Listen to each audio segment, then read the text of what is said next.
అందరికీ నమస్కారం. ఈ దేశ యువత ప్రతి ఒక్కరూ తెలుసుకోవలసిన ఒక అద్భుతమైన కథ బాణా సింగ్ యొక్క కథ. బాణా సింగ్ ని బాదా సింగ్ అని కూడా పిలిచేవారు. ఇతను ఒక ఆర్మీ సోల్జర్.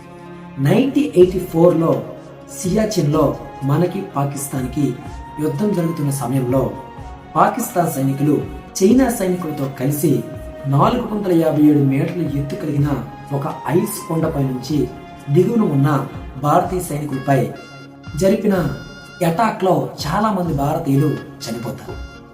ఈ భారతీయ సైనికులందరూ కూడా ఈ కొండపైకి వెక్కడానికి ఆలోచిస్తూ ఉన్న సమయంలో బాణా సింగ్ అనే సోల్జర్ నేను ఈ ఐస్ కొండను ఎక్కి అక్కడ ఉన్న ప్రతి ఒక్క పాక్ సైనికుడిని చంపి తిరిగి వస్తాను అని శపథం చేసి ఎటువంటి ఎక్విప్మెంట్ లేకుండా 457 మీటర్లు ఎత్తు కలిగిన ఆ కొండను రాత్రి 11 సమయంలో ఎక్కి అక్కడ ఉన్న వాళ్ళందరినీ గ్రెనైడ్లతో చంపి ఒక మహానీయుడిగా తిరిగి వచ్చిన ఒక ఆర్మీ సోల్జర్ కథే ఈ యొక్క బాణా సింగ్ యొక్క కథ.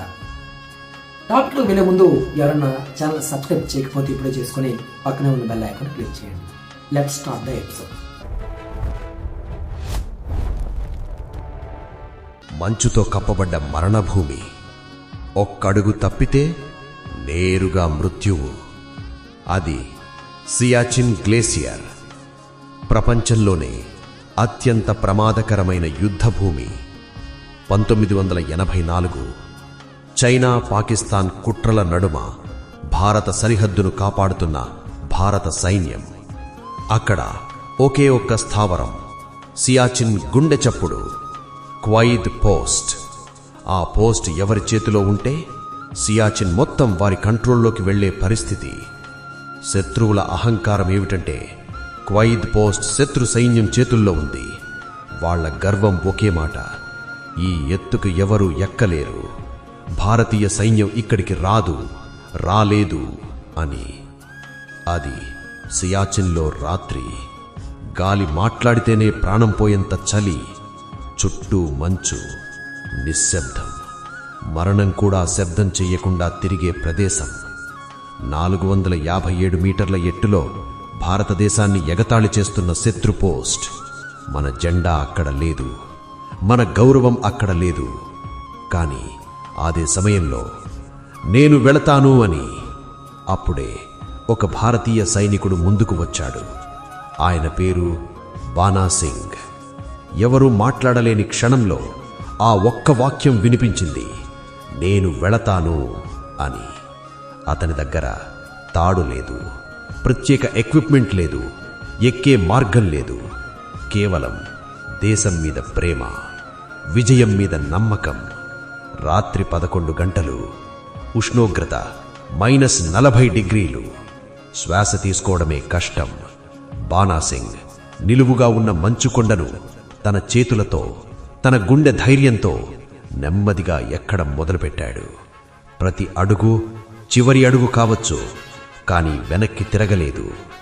వాళ్ళు అనుకున్నారు ఎవరూ ఎక్కలేరు, కానీ వాళ్ళు మర్చిపోయారు, భారతీయుడి ధైర్యానికి ఎత్తు ఉండదు.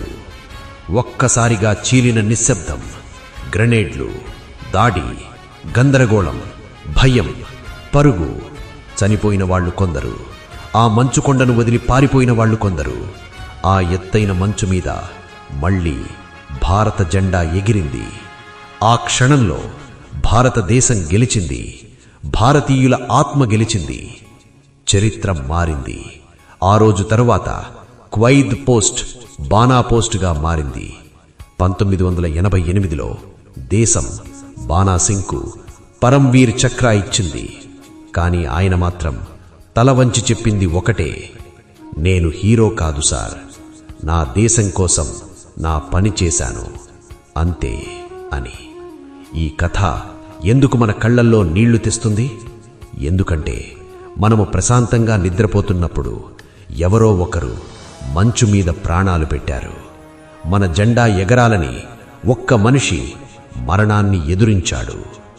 ఈ దేశం మ్యాప్లో కాదు, ఇలాంటి సైనికుల రక్తంలో కనిపిస్తుంది. ఇండియా. ఈ కథ విన్న తరువాత మనసులో ఒక్కసారి చెప్పండి, జై హింద్. వీడియో నచ్చితే లైక్ చేయండి, మీ ఫ్రెండ్స్తో షేర్ చేయండి. ఇంకా ఇలాంటి మంచి వీడియోల కోసం మా ఛానల్ని సబ్స్క్రైబ్ అవ్వండి.